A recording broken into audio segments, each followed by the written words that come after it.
இந்த ஒரு 10 ஆண்டுகளாக அதிமுகவுக்கும், இபிஎஸ்க்கு பொதுச்செயலாளர் வழக்கு, எல்லா வழக்கையும் பார்த்தவர் சி.வி. சண்முகம். மறுக்க முடியுமா உங்களால? சட்டத்துறை அமைச்சருங்கிறதுனால அவருடைய பழைய பேக்ரவுண்ட், பழைய நட்புகளின் அடிப்படையில எல்லா வழக்குகளையும் முடிச்சு சாதகமா உங்களுக்கு பண்ணி குடுத்தாரு. அதே மாரி பல செலவுகளை தங்கமணியும், வேலுமணியும் பார்த்துக்கிட்டாங்க. மறுக்க முடியுமா உங்களால? நீங்க மட்டுமா செலவு பண்ணீங்க? இல்லையே! எல்லா செலவும் பண்ணீங்க. பண்ணாங்க.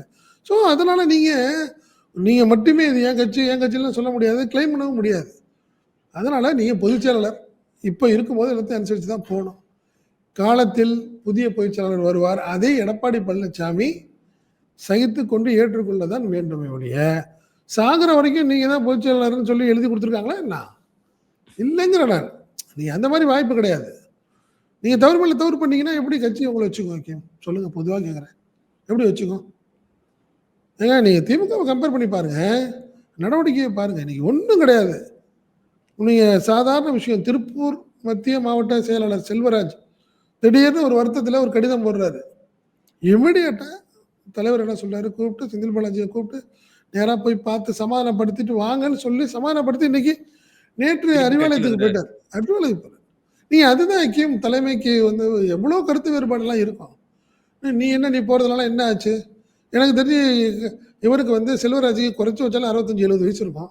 சரி நீ என்ன பண்ண போற? போன்னு சொல்லிட்டு போகலாமே! உண்மையா இல்லையா? அதுதான் கட்சிங்கிறேன் நான். நீ அதுதான் அனுசரணை. நீ ஒரு கட்சி தலைமைக்கு அந்த பண்பு வேணும். சகிப்புத்தன்மை வேண்டும். விட்டுக் கொடுக்கும் தன்மை வேணும். ஈகோ பார்க்கக்கூடாது. ஈகோ பார்த்தீங்கன்னா, உங்க தலையில நீங்களே மண்ண வாரி போட்டுக்கிற மாரி. அதனால எடப்பாடி பழனிசாமி இனியாவது திருந்தணும்னு தான் நான் நினைக்கிறேன். அப்படிதான் சொல்லணும் அந்த வார்த்தைய. இனியாவது எடப்பாடி பழனிசாமி திருந்தி ஒரு ஒற்றுமையா வச்சுக்கணும். ஏன்னா 3வது ஒரு கட்சி உங்களுக்கு போட்டிக்கு கடுமையா வந்துருச்சு. முதல்ல திமுக, அதிமுக நிலை இப்ப வேற. இன்னொரு ஆள் வந்துருச்சு. யங்ஸ்டர்ஸ் எல்லாம் அங்க போயிட்டு தான் சொல்றாங்க.